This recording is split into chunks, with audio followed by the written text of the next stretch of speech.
Happy Thursday, it's Pastor Brian, and thanks so much for joining me for this Thursday Thought. So, for the past couple of weeks, I have been listening to this podcast about the Apollo missions and the space race during the Cold War. It's a podcast by Bill Whittle, is his name, and does a great job of telling the sequence of events and the history of that time, that exciting time in the history of America. And something that he told on there that I had forgotten about is that on Apollo 8, which was the first mission to leave low Earth orbit and to actually go to the moon and orbit the moon, in fact, they were about 38,000 feet from the surface of the moon, which was about the height that a commercial airlines now travel. So if you've ever ridden on a commercial plane, as you're looking down, seeing the landscape of the Earth, that's how close they were to the surface of the moon, preparing for the Apollo 11 mission, which would land on the moon. But something happened that night. It was Christmas Eve, 1968, when Bill Anders, Jim Lovell, and Frank Borman, the astronauts on the Apollo 8 mission, did something very special. They actually read from Genesis chapter 1, verses 1 through 10. And this is how it started. Let me read it to you. Bill Anders began by saying, "We are now approaching lunar sunrise. And for all the people back on Earth, the crew of Apollo 8 has a message that we would like to send to you." And then he began to read that verse that we all probably know so well, Genesis chapter 1, "In the beginning, God created the heaven and the earth." And then they began to read. He read a part, Jim Lovell read a part, and Frank Borman ended verses 1 through 10.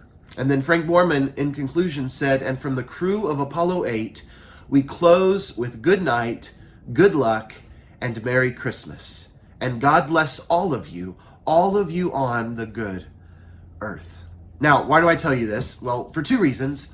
First off, after that was read, Madalyn Murray O'Hair, of course, the well-known atheist and opponent to all things religious and Christianity, she sued the U.S. government for that televised special, for that being put on television by the U.S. government, which at that point was the most watched TV program ever.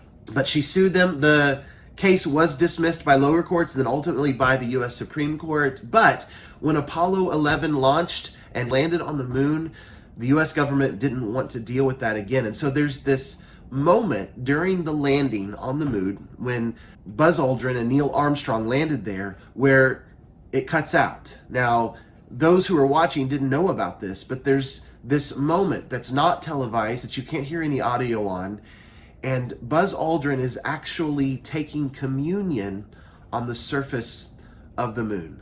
So the point that I'm trying to make is this: there will be things in life that could get you in trouble, that could bring backlash on you because of what you do for Jesus, but you can't let that stop you.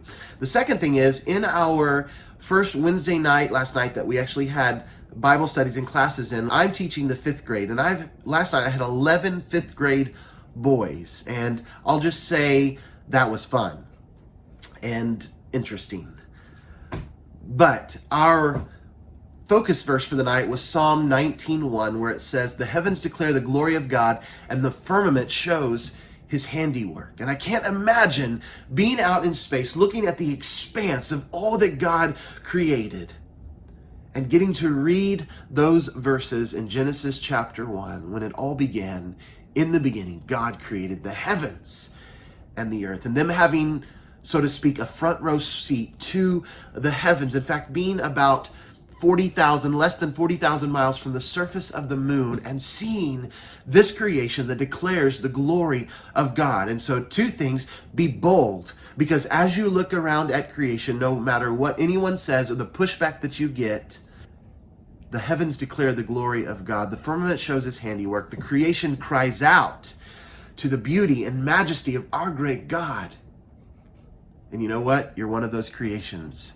I'm one of those creations. And so we better declare the glory of God.